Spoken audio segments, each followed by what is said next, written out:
John, we got a telegram from some lady friend of yours, a Bonnie something or other.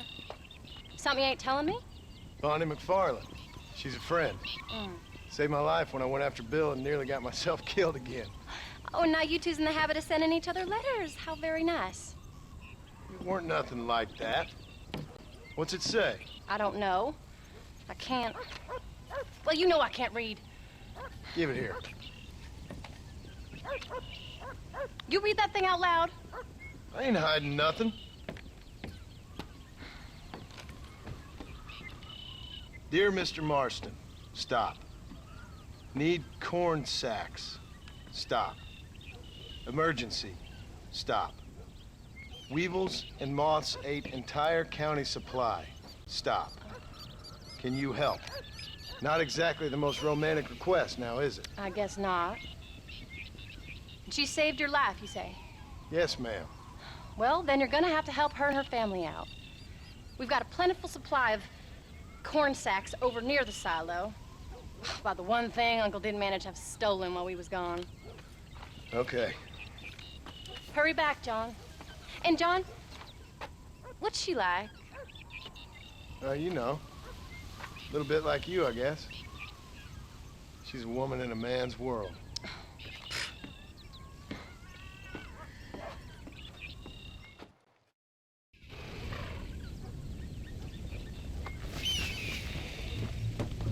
John, wait!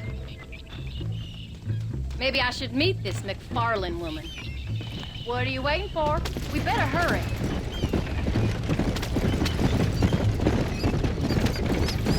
I don't think I can let you go off again without me. Fair enough. I'm glad of the company. You only had to ask. Ask? I was waiting for you to ask me. I thought you'd want to keep an eye on the boy. Oh, while you were off cavorting with cowgirls in the next county? I don't think so, John Marston. You only just got home. That Jack's seen enough of me for a lifetime. So, is she married?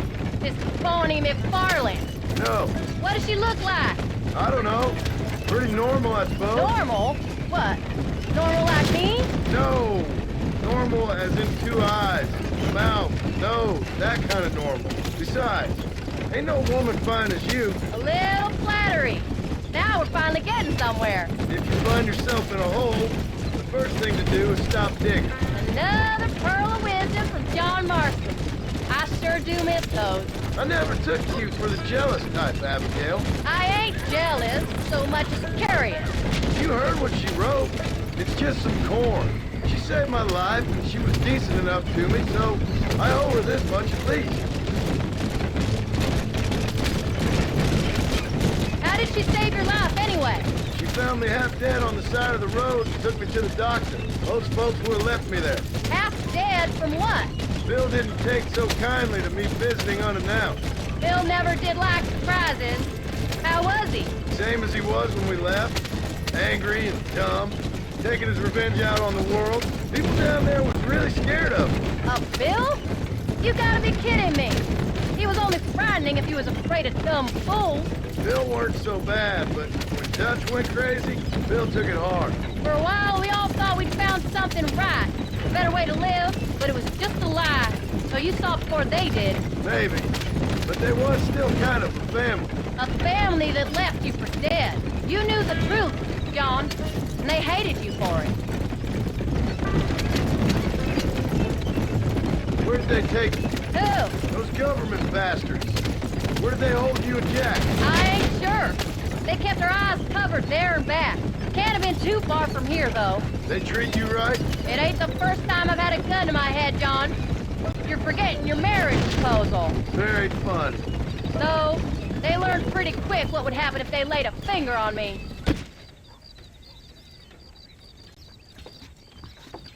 You came. Thank you so much. We lost the entire harvest. Miss MacFarlane, I'd like you to meet my wife, Abigail. Oh, ain't you quite a gentleman all of a sudden? It's a pleasure to meet you, Mrs. Marston. Likewise. Thank you for saving my husband's life, and for teaching the miserable goats manners, among other things. I didn't teach him anything.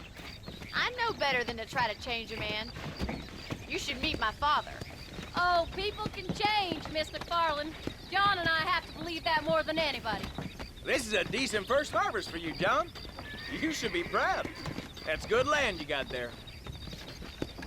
How are you feeling, Mrs. Marston? From what your husband told me, it must have been awful for you.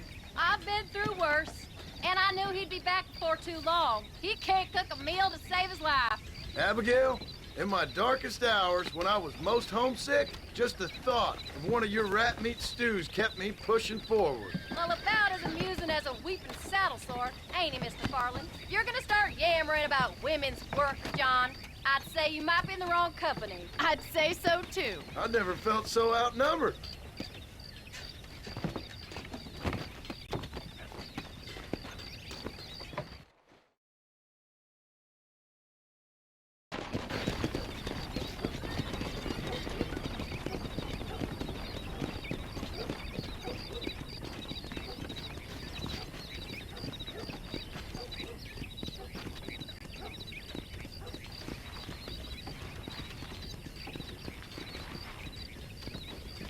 Ma'am?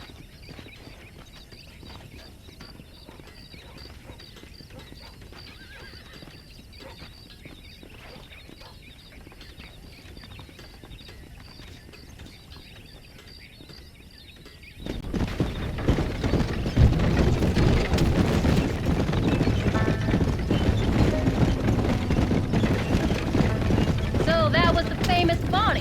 That was her, all right. She's pretty. She's normal, like I said. Well, you always wanted to be a rancher.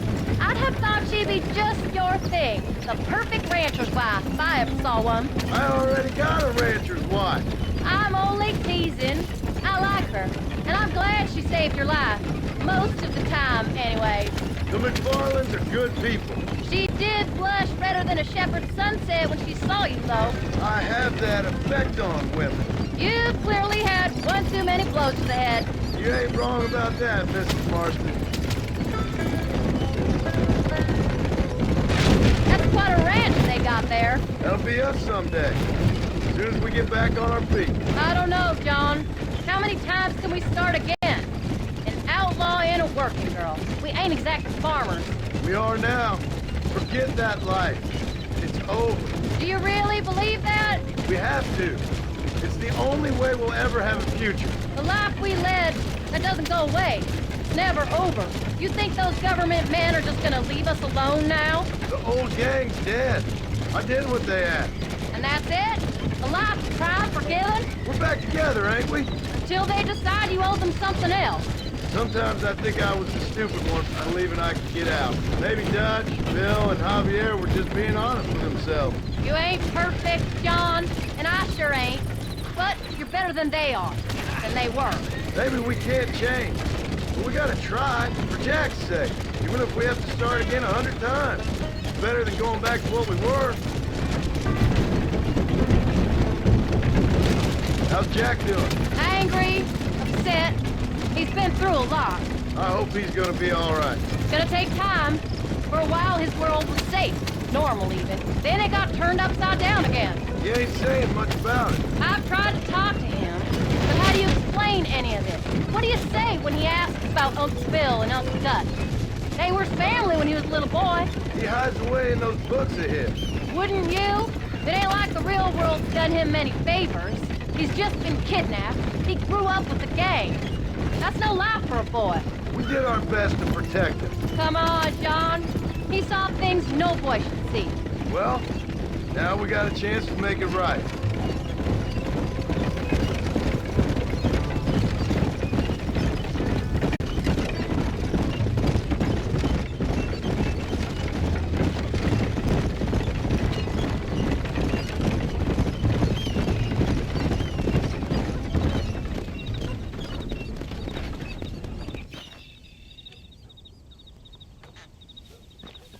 We did good today, John. I guess I better go fix us something to eat.